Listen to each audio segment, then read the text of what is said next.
And so thinking about having that plan of what you're going to do, how you're going to do it, and when you're going to do it, and kind of having a plan over several years is probably a better idea than coming in at one time and doing everything all at once. Hey folks, it's Nick here with Ed Donnelly from Sorelli Farms, Bob Wells Nursery down in Mineola, Texas. Certified tree expert. Something like that. All right, so this is the perfect time of year. We're talking late summer, super early fall, so September-ish is a great time to start thinking about permaculture trees, homestead trees, if you wanted to add some to your market garden. And we were talking a couple of weeks ago, and I asked the question, hey, when do people need to start thinking about this? And he was like, right now. So we brought you up in studio, and we're going to talk about it. Tell everybody a little bit about your operation and what you guys do there.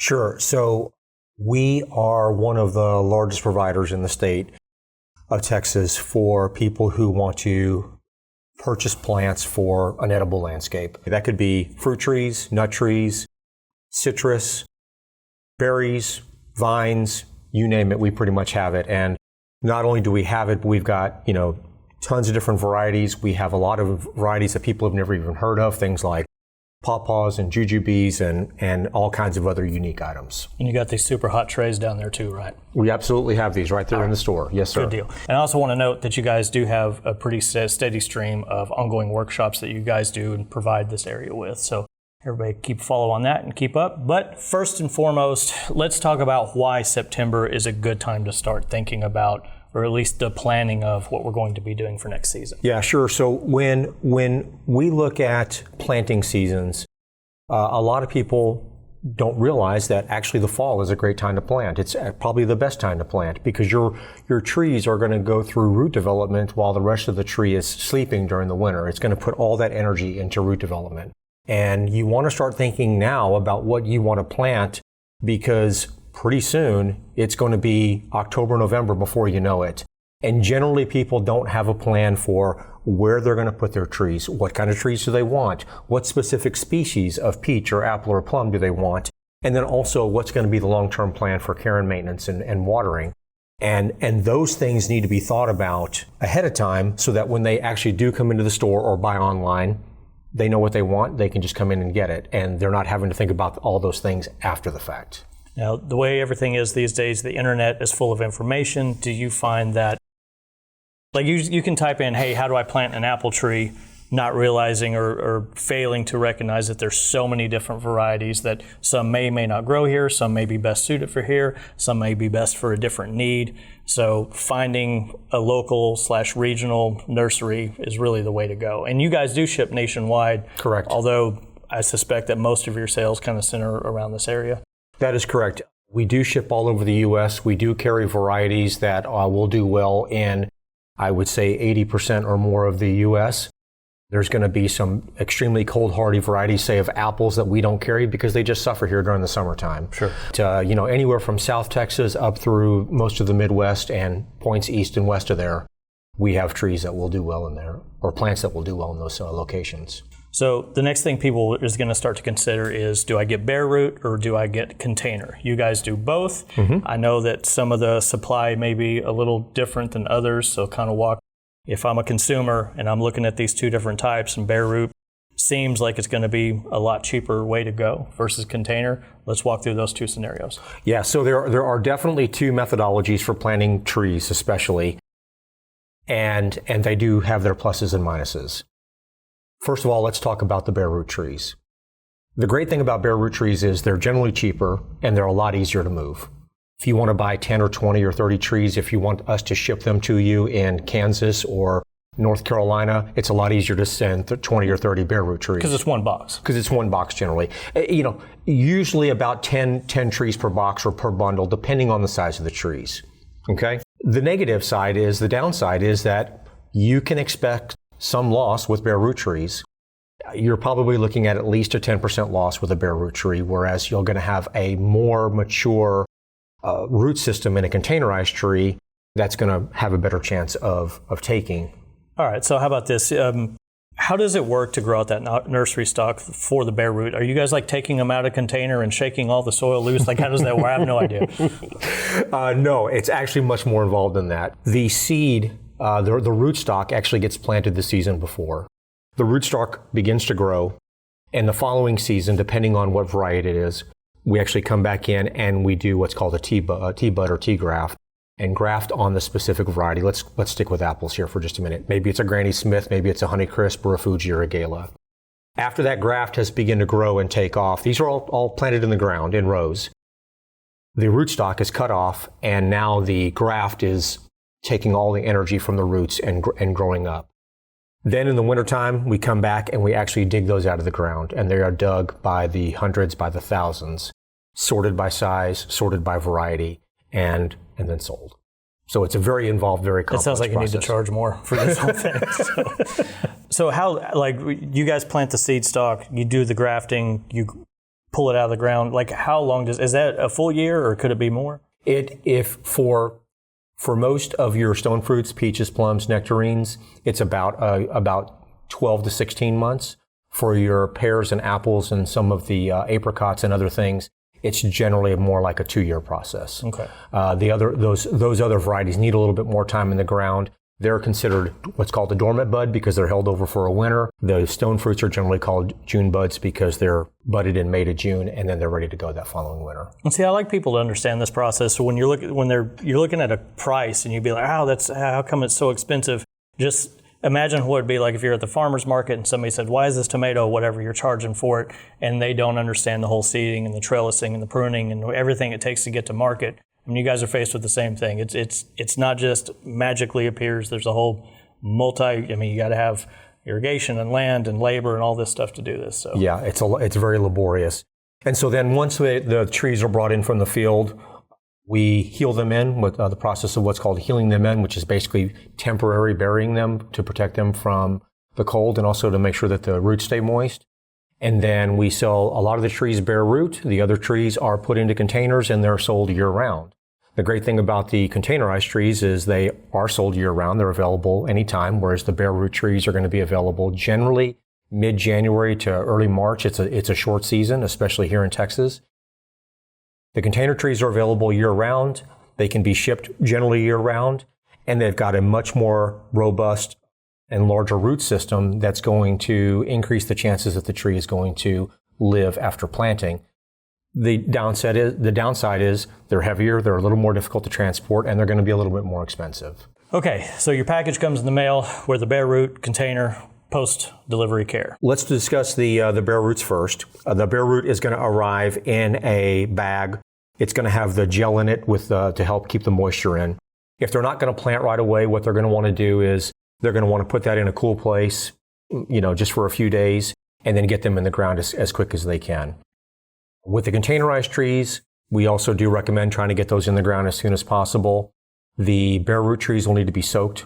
We generally recommend overnight before planting. And all of these have like little care guides with them that could come shipped. Correct. And we also have all of the grow guides and all of the planting guides that are available online that they can download as well.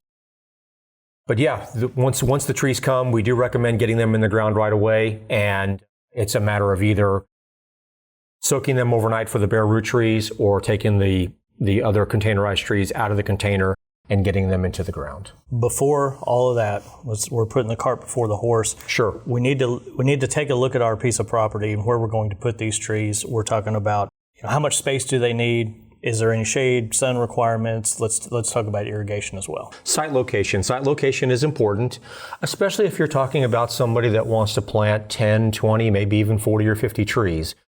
You're not just throwing them in your backyard. Or perhaps, hey, I'm going to do 10 this year, 10 the next, 10 the next. When somebody is planning for their small orchard or homestead, whatever it might be, small commercial orchard, there's a number of things they want to take into consideration.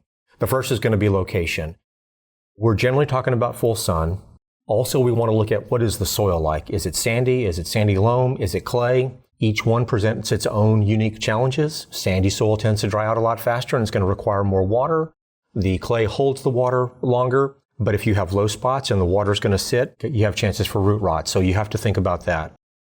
In general, the trees need to be planted.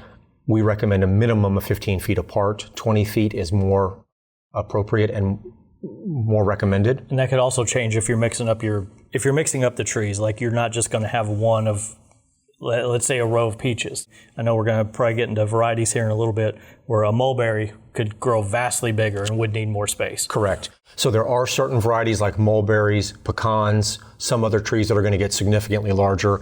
You'll want to know that beforehand and probably put them in their own location. The other is going to be, how are you going to water these? Most of the trees are going to require supplemental watering for the first summer and probably the second.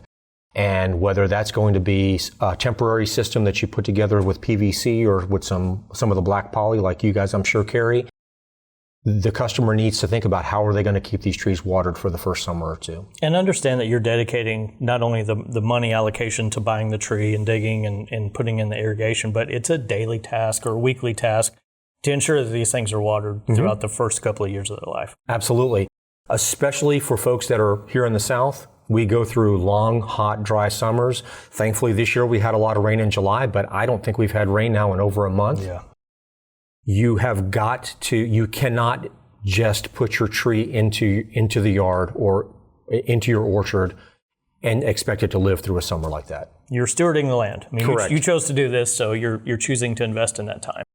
So we're going to get a peach tree out, and we're going to talk a little bit about how you would suggest people recommend to plant. I mean, you can go online, again, back to online, probably see 100 different variations on how to plant a tree. But if people are getting a tree from a tree expert, I want to hear it from you. So let's get that peach tree. All right, Nick. So what I did is I brought a peach tree with us today. This is going to be a Red Baron peach tree. And by the way, for folks that are curious, the Red Baron has the most beautiful red blooms on it of any peach tree during the springtime. And obviously this is a container. What size pot would this come in? This was a 5-gallon pot. We've taken it out of the container, and you can see that it's got a very well-formed root ball here. And is nice and tight. You can actually see the little small roots that have come out and now have hit the side of the container. So this has got a very well-developed root system. And so if somebody came to your nursery and they were going to pick something there, would you mind if they took it out of the pot and kind of inspected the roots? And in general, that's fine. They just do need to be careful. Some of the roots may still be a little bit soft. What we don't want is for them to just yank it out. Right. Okay. We do ask them to be careful. And generally, if they want to do that, just come get one of us and we can help them with that. So we've taken this out of the pot. This is what your tree is going to look like when it arrives. And there's a couple things that we need to notice here. The first is this is the graft. This is where the actual Red Baron peach tree has been grafted onto the rootstock. Virtually 100% of all fruit trees are grafted, and that's because in order to get a true variety, true to type, we have to have the graft here. We can't just grow it from seed. When they plant this tree, what they're going to want to do is they're going to want to take their shovel or a knife and go around and score the edges and prune the roots. As the roots are pruned, it's going to cause them to want to go out and grow and flush out more to repair themselves and to get nutrients and to get water. We also want to make sure that we're real careful that we don't plant this tree too deep. At a bare minimum, this needs to be above the ground. Preferably, we want to be down here where the root ball starts. That's as deep as we're going to want to plant this. Most homeowners make the mistake of planting the tree slightly too deep versus a little bit too shallow, which is even better. Okay? After the tree is planted, first of all, they're going to dig a nice deep hole. They're going to start backfilling it as they put the tree in. They're going to add lots of water. They can also add their root stimulator, fertilizer, whatever they'd like to do. Now, whenever they dig the hole, do you recommend that native soil go back in, or are we doing like a 50-50 mix of any compost or anything? We generally will recommend a little bit of compost, about 25% compost back in, primarily native soil, a little bit of compost. And what they're going to do is, once they get this in the ground, then they're going to want to come back with some mulch. And what they want to do on the mulch is going to be spread out from the tree. And it's going to be used to help keep moisture in, to help keep the sun from warming up the ground too much and frying these roots during the summertime. It's also going to act as an insulating barrier during the wintertime.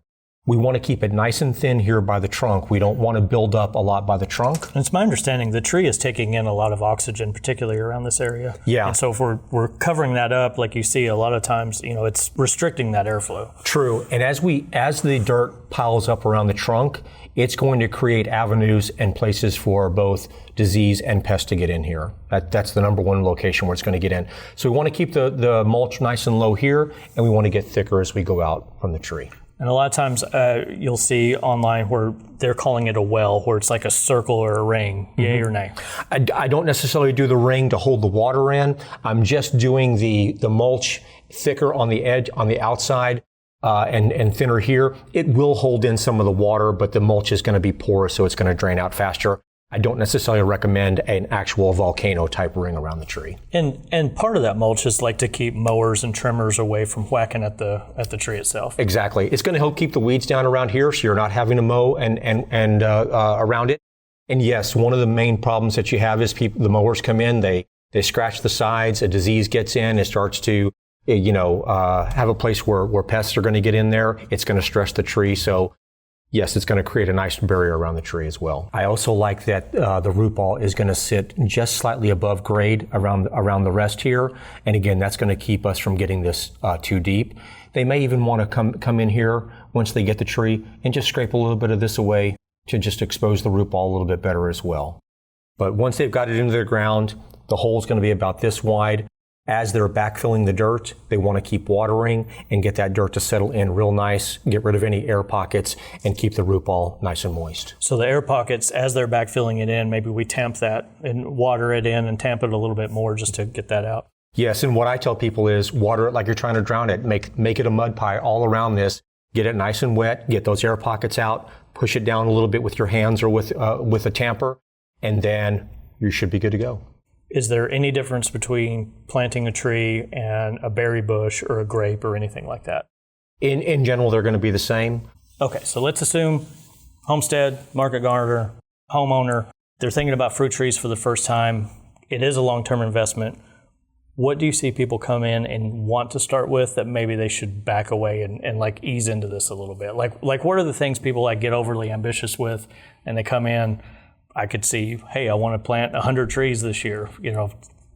It's a lot. Mm-hmm. So what are some you deal with new growers all the time with all the classes coming in. So you see this over and over again. If you had to advise where to start. Yeah, I do think that the two big mistakes people make is one is they don't have a plan, and number two, they get over ambitious. And having that plan of where am I going to put these, where are my holes going to be, how am I going to have it watered, how am I going to get, what's my soil type and my drainage, that number one is very important. If you have clay soils, you've got to know that water is going to drain out. If you have sandy soils, you've got to look and see, do I have a place where it's holding water, or how the water is going to shed so that I know what it's going to be like to come back in and water these trees in the summertime. I would say the second mistake that they make is they get a little overzealous and they plant too much at one time, and they're not prepared for the care and feeding that's going to go into these.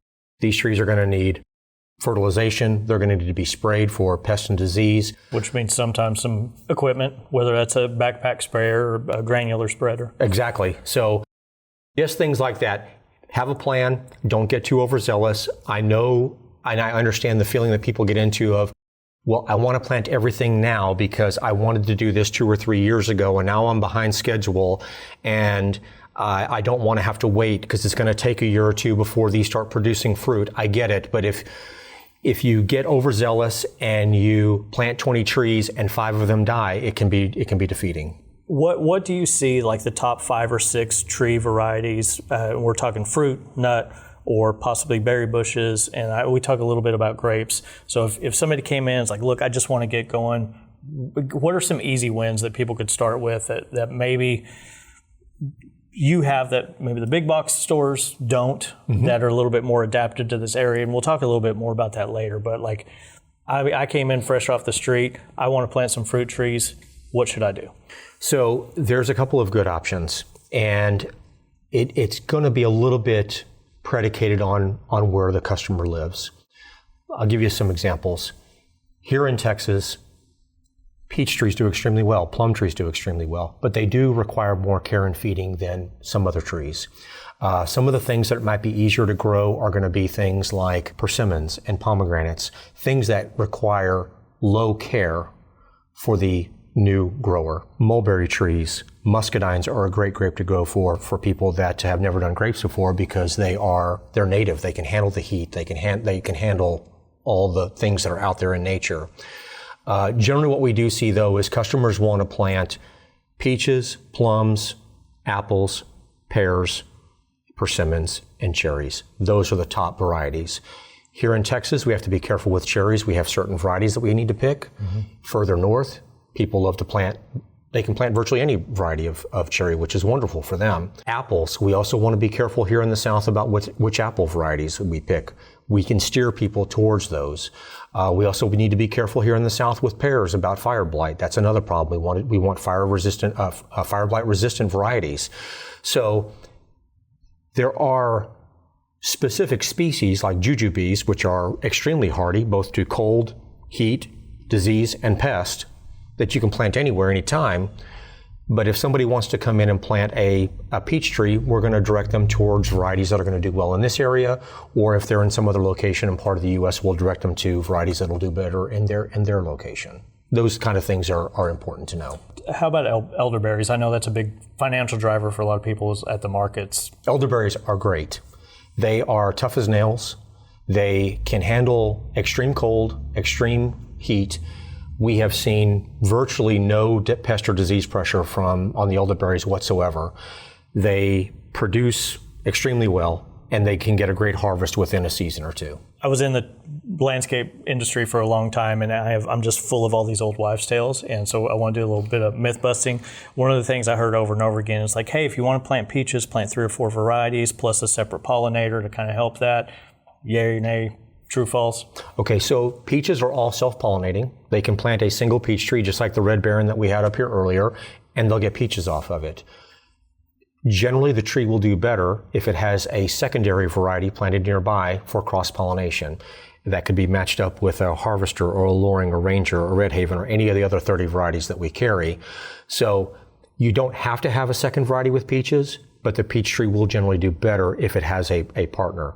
Now, there are some varieties of plums, pears, apples that absolutely do require a second variety and need cross-pollination in order to set fruit. I've also heard like a crab apple is a very popular thing to cross-pollinate. What else can people do with a crab apple other than huck it at cars?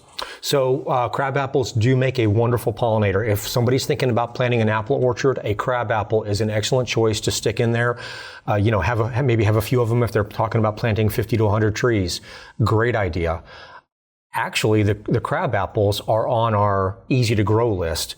They don't tend to have a lot of pest and disease pressure. They tend to handle the elements really well.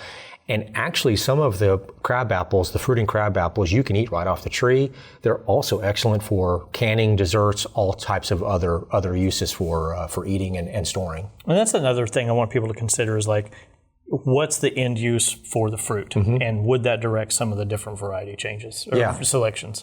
Absolutely. So, a homeowner might just want one peach tree that they can have in their backyard, and they're going to get, 3 or 4 weeks where they can go out there and get fresh peaches and eat them and maybe can a few or give away some to neighbors. If you're a market gardener and you're thinking about this is stuff that you're going to take to the farmer's market, then you want to start looking at, if I'm going to extend my season, I want to look at some peach trees that produce early, mid-season, and late. I also may want 3 or 4 trees that are going to produce early, 3 or 4 that are going to produce later on, and again later on, and that way they can plan out their harvest over time. Versus, I'm going to plant all of one, they're all going to come out at once, and all of a sudden I got 800 pounds of peaches, what do we do with them? Correct. You couldn't pick them all. You can't, and you're going to lose a lot of them, and you simply can't process that many peaches. So, and when they fall off the tree, they're bringing in pests. That's a place for all kinds of critters and bugs to live are then in turn going to attack the tree next. Correct.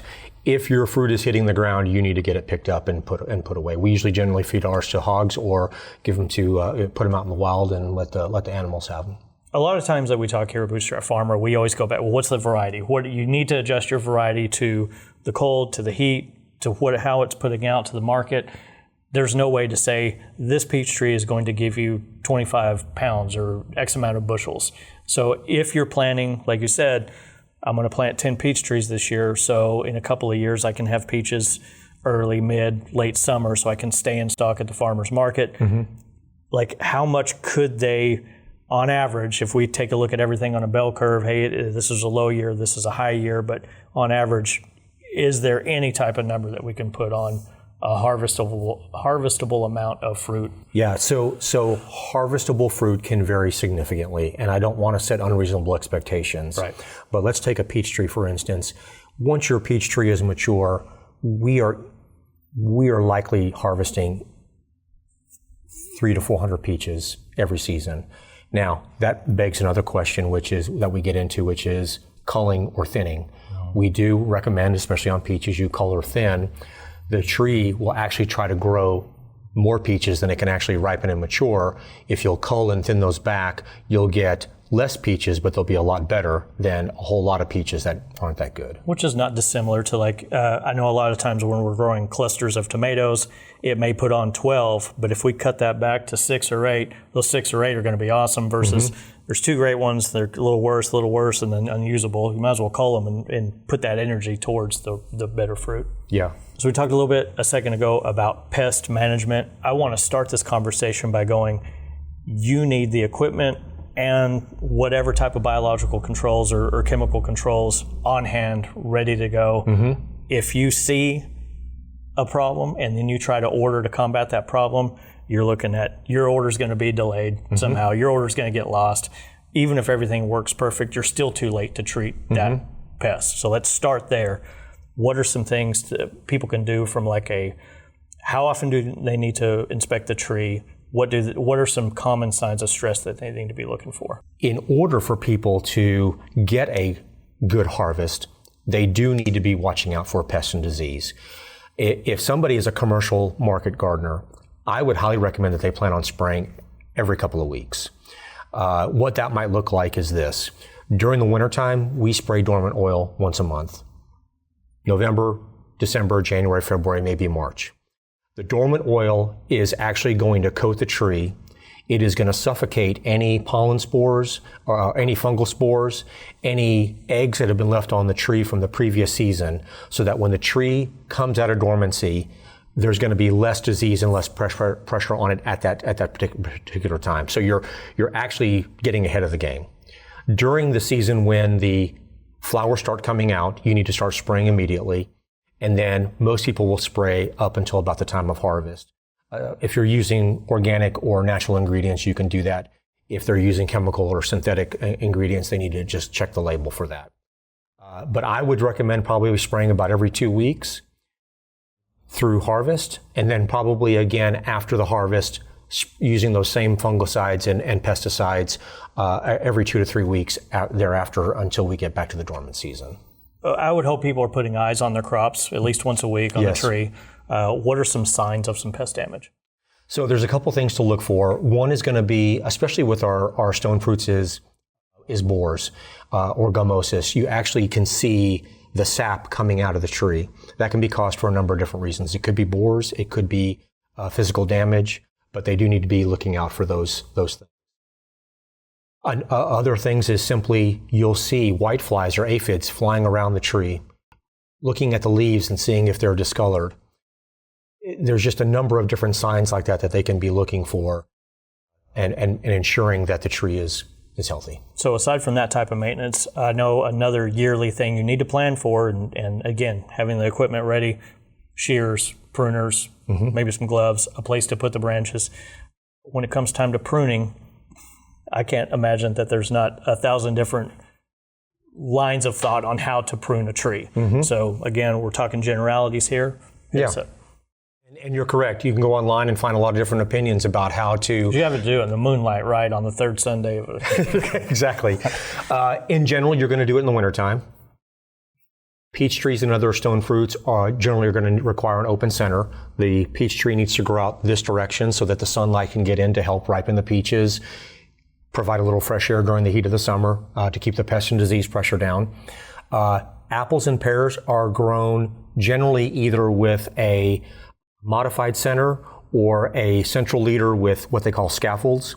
So this tree is growing straight up, and they're looking at creating areas of branches coming out this direction at different layers of the tree, which is where your fruit's going to grow. Pears and apples do tend to grow straight up. And so some people will do the modified leader, which is where they cut out the middle and try to get the tree branching a little bit more outwards rather than straight up. And so I want to take a look at what a commercial tree farm, like we're like you said, peach trees do great around here. We have very large peach operations, very large pecan operations around here. What are they doing at scale that we can take some lessons from either at home or your market garden or your homestead, to where it's like, a great example that you gave earlier is, let's plant 3 or 4 different varieties that are putting on at different times that we have a steady supply. When it comes time to pruning, it seems like a daunting task to even do 10 trees or 20 trees or whatever the case may be. So how do you suggest people view that task and kind of break that down into a smaller scale by maybe going, this is how a bigger operation does it? Well, for one thing, make sure you have the right tools. I would highly recommend a quality set of pruners. We use Felco number 2s all across the nursery. Also having pruners that are the extension type pruners, the longer pruners that you can get online from many different locations. But having those so that you can help prune the canopy up here is going to be really important. You want to stay off a ladder. I mean, that'll wear you out quick. It will. The other thing that I would do is let's say if I had 50 trees, I wouldn't try to do all 50 trees one day. They don't have to be done in a single day. Maybe you do your 10 peach trees this weekend, then you come back and you do some apples the next weekend, etc. Is it safe to say by the time you start getting the first frost until the last frost date, you kind of have that window to prune? Absolutely. And that's going to be even longer the further north you go, because they're going to spend more time in dormancy. So about 20, 30 years ago, you're an elder statesman, as I am.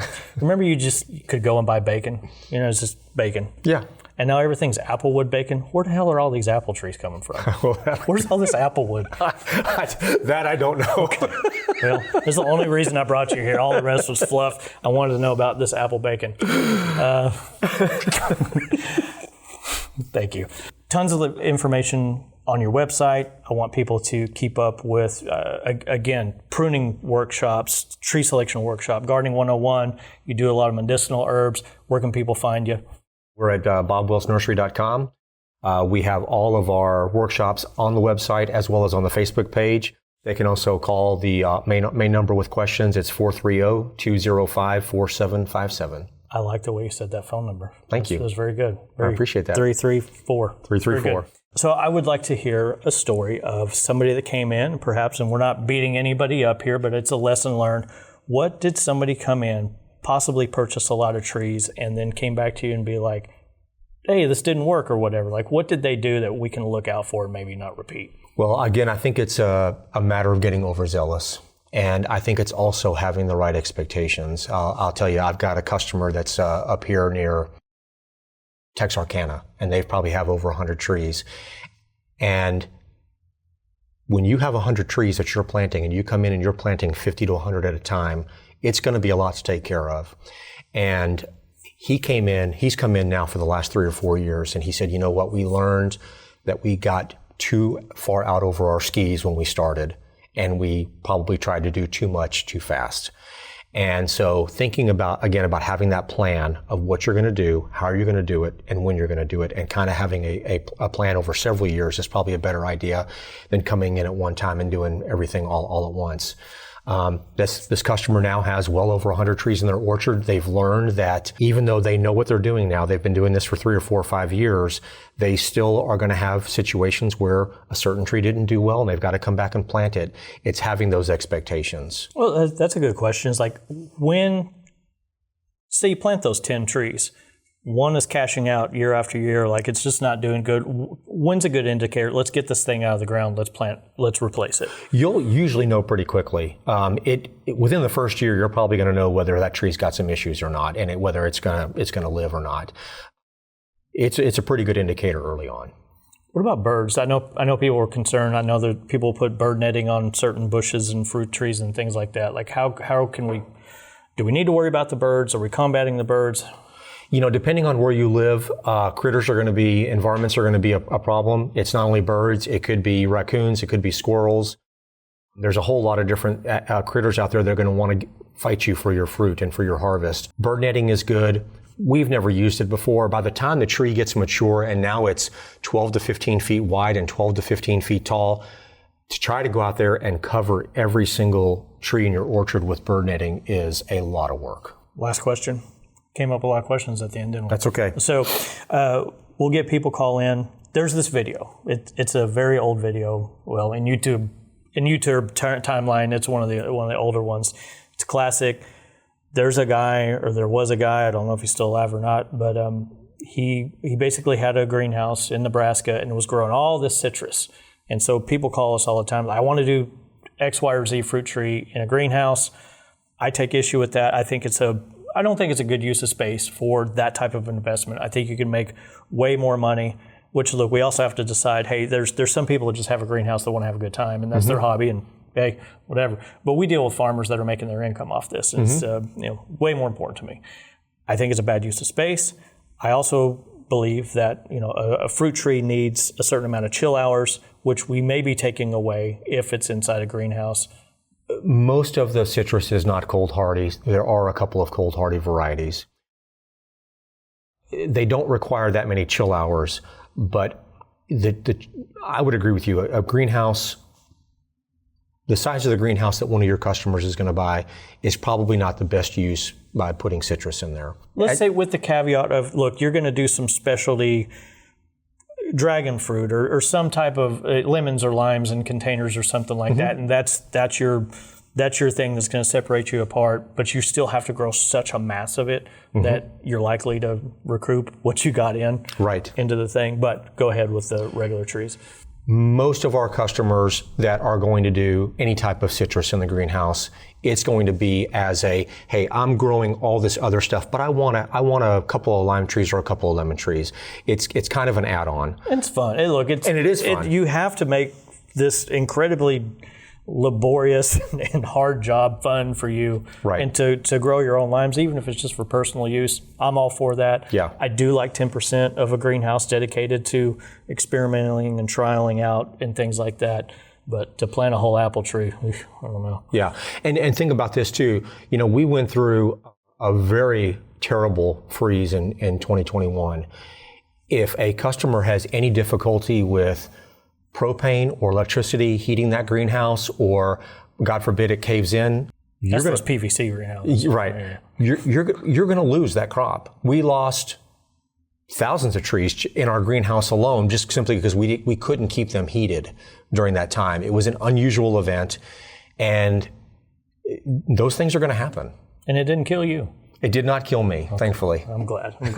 All right. Well, listen, thanks for your time on this. The trees it's a long-term investment. You're going to plant this out. It could be a couple of years before you see a return, but making it a part of, I could see people doing a whole orchard, and that's their specialty, and they're in it for the long haul. But for most of our mixed crop and mixed commodity type of farmers, there's a row over here. They enjoy that small part of their operation. They enjoy that small influx of people, perhaps new people coming into the market, to then finally get to meet them. It's a good way to get people into the market and have people meet. Absolutely. So, thanks for all you do for our area. Thanks for all you do for us. This is a great partnership. Glad to be here, man. Yeah. Good to see you guys. See you, bro. Thank you so much. Yep. So Sorelli Farms at Bob Wells Nursery, Ed Donnelly. Give them a call, check them out, and we will see you on the next one. Thank you.